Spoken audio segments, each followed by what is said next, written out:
Hi everyone, Corey Dershane, Barefoot Books Independent Ambassador. Today I want to share our collection of life lessons books with you guys. And I'm going to start with my favorite. My absolute favorite is Emily's Tiger. My daughter just pulled this out to read again. We always would come back to this. It's an awesome book.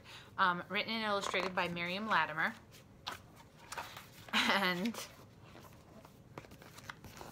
this is a great one for the life lesson of controlling your temper. I have a little one. Lorelei is red hair, 4 years old, and that can be a problem for her sometimes. It's a great book for her. Little Emily has temper tantrums, and to illustrate those temper tantrums for us and to make the kids laugh, Emily turns into a tiger whenever she has a tantrum. So she doesn't do what her parents want her to do. She gets mad when she doesn't get chosen for something at a party. Her parents at their wits' end. I don't know what we're going to do with you until Granny shows up. And Granny says, I know what we're going to do with you. And guess what Granny shows her? That Granny can turn into a tiger too. But she says, I only turn into a tiger when I want to. That way I can turn myself into a happy tiger instead of an angry tiger. And happy tigers have much more fun. So she trains Emily how to control her tiger. So you see she's starting to turn into a tiger there when the little boy steals her bike to ride around. But she stays calm, she thinks like Granny, and she gets through it. So then at the end, Granny gives her a treat, and she has trained herself to be the happy tiger. So love that book. Love it, love it. The Prince's Bedtime, one of our books that comes with a story CD, read by Hugh Bonneville. And we have many books like that, by the way, that have a read-along CD. Prince's Bedtime. There's also the Prince's Breakfast as well. And the Prince has trouble falling asleep in this one. In the breakfast one, there's food that he doesn't like. And his parents are constantly entertaining him to try to get him to fall asleep. Sleeping potions from a doctor, a dance troupe that's dancing for him, a special bed that he makes an entire mess out of, until finally a little old lady comes and says, I can get him to sleep. And they're like, oh, do you dance? Do you sing? What do you do? She's like, no, you need to stop this show. And she pulls out a book. And the book she shows him doesn't have any pictures. So she tells him to close his eyes and imagine the pictures. And then he falls asleep. So kind of the life lesson of less is more. And of course, books are always perfect for bedtime as well. The Boy Who Grew Flowers. A little boy who literally grows flowers on his body. And he doesn't think that anyone will ever understand him. Love, love the illustrations. Beautiful. And then he meets this little girl at school, and he really likes her.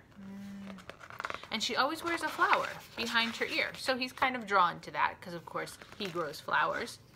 But, of course, nobody else knows it. And he likes this girl a lot, and he wants to make some dance shoes for her because she loves to dance. And you see, this is how he grows the flowers out of his head. Because he wasn't paying attention, he just let them grow. And she's all upset she doesn't have shoes. Well, then he gets her the shoes. And then he discovers that that flower behind her ear isn't one she put there. She grows flowers too. And he learns that she can accept him the way he is, and she learns how thoughtful he is, and that they accept each other. this is a great book for celebrating differences.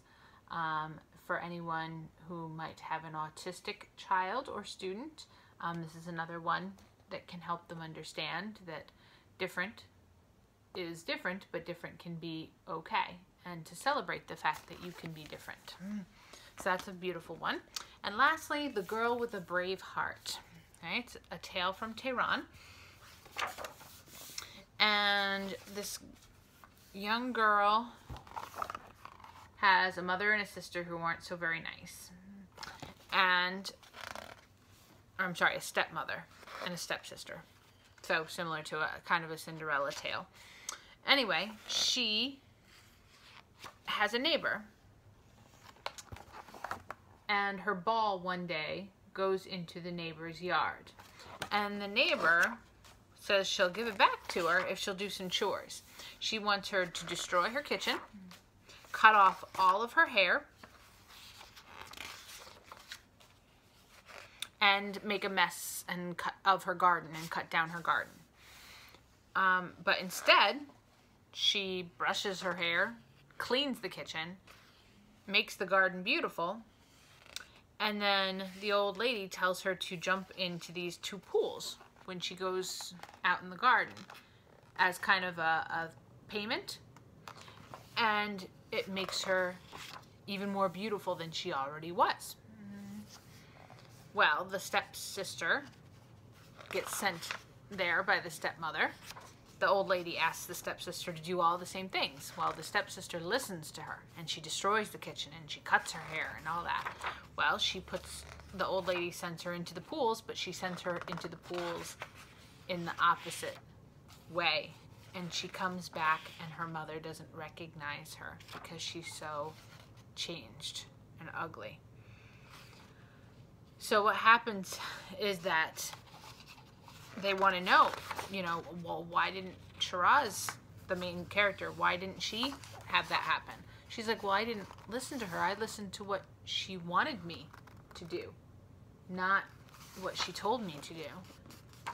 And then she rewarded me. So the whole life lesson of this book is kind of listening to what's in the heart versus sometimes what you always hear and see. So those are life lesson stories. If anyone is interested in getting any of those, let me know, and let me know if you need any help or have any questions.